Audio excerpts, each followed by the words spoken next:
So Emily here is going to demonstrate how to do a wall push-up for you.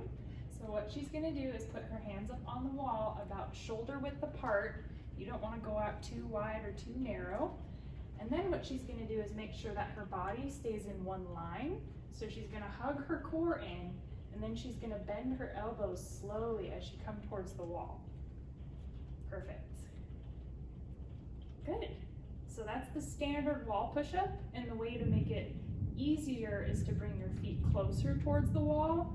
To make it more challenging, you would do the opposite. So she's super strong, so she's able to walk her feet out away from the wall a little bit, hugging the core in, and she's going to bend those elbows. Perfect. So here's how to do a wall sit. What you're going to do is slowly walk your feet away from the wall as you bend your knees.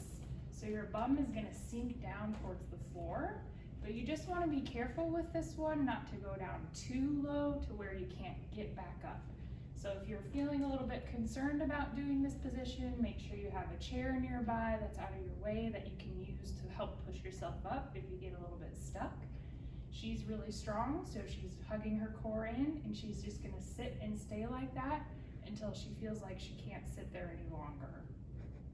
So this is how you do a chair squat. When you use a chair, make sure that it's against something that's stable, like a wall, or if you're using your couch, something that's sturdy, because if you go to sit into it, you don't want it to slide out from under you. So we put this chair against the wall, and what she's going to do is put her feet about hip width apart. And for most people, they like to turn their toes out a little bit so that their knees are in a good position along with their toes. And then what she's going to do is hug her core in tight, and then she's going to sink her hips down towards the chair.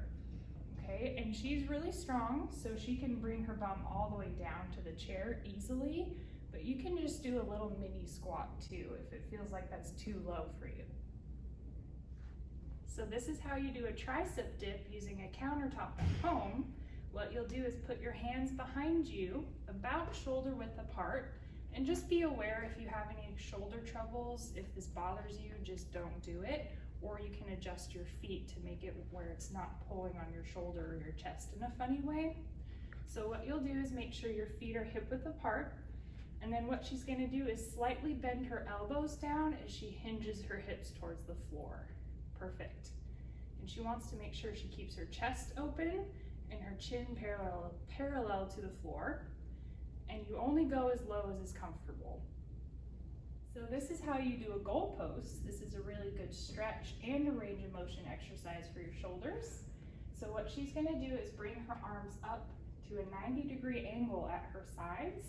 And then she's going to make sure her rib cage stays hugged in. You don't want your chest to pop out. You want to hug your core in and keep the rib cage closed. And then as she exhales, she's going to slide her hands up the wall. Perfect. And you can also do this facing the wall if you have shoulder trouble and you can't get your hands up against the wall. You can flip around the other way and use the wall to support you a little bit to slide the hands up.